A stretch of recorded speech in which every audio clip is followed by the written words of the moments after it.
আপনারা ইতিমধ্যে জেনেছেন আমাদের ইস্ট ওয়েস্ট ইউনিভার্সিটি এবং আমেরিকান ইউনিভার্সিটির দুইজন আমাদের ভাইকে শহীদ করা হয়েছে।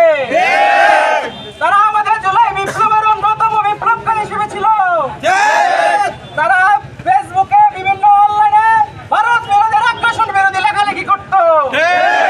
আমরা ইতিমধ্যে লক্ষ্য করেছি যারা এই জুলাই বিপ্লবে অংশগ্রহণ করেছে বেসরকারি বিশ্ববিদ্যালয় শিক্ষার্থীদের অবদানের কথা তারা দিন দিন বলে যাচ্ছে এবং ভারত বিরোধী আগ্রাসনের সবচেয়ে বেশি কথা বলছে বেসরকারি বিশ্ববিদ্যালয় শিক্ষার্থীরা।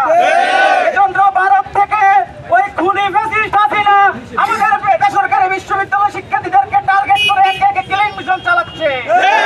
আমরা বেসরকারি বিশ্ববিদ্যালয় শিক্ষার্থীরা 17 তারিখ থেকে যেভাবে আন্দোলনের পটভূমি চেঞ্জ করে দিয়েছিলাম, তারা আমাদের আন্দোলনে ভয় পেয়ে আমাদেরকে তারা টার্গেটে পরিণত করেছে।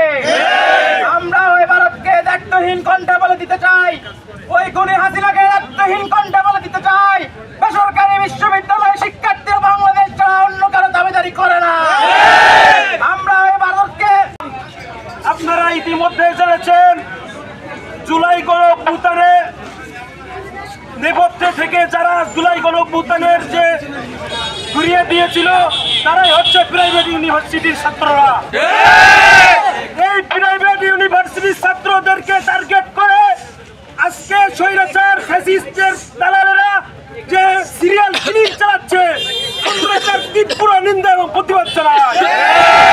সংগ্রামী ছাত্র জনতা, আপনারা দেখেছেন ইস্ট ওয়েস্ট ইউনিভার্সিটির ছাত্র, এরপরে এআইবি ইউনিভার্সিটির ছাত্র এবং আমরা ইতিমধ্যে জেনেছি নর্থ সাউথ ইউনিভার্সিটির ছাত্রকে গতকালকে মোহাম্মদপুরের ঢাকা উদ্যানে কুপিয়ে জখম করা হয়েছে।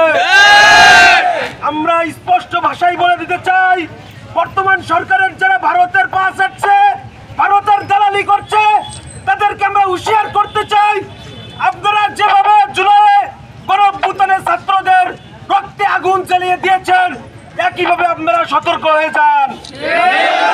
মনে করিয়ে দিতে চাই আপনারা রক্তের উপর দাঁড়িয়ে আছেন, সুতরাং এই রক্তের উপর দাঁড়িয়ে আপনারা গাদ্দারি করতে পারবেন না।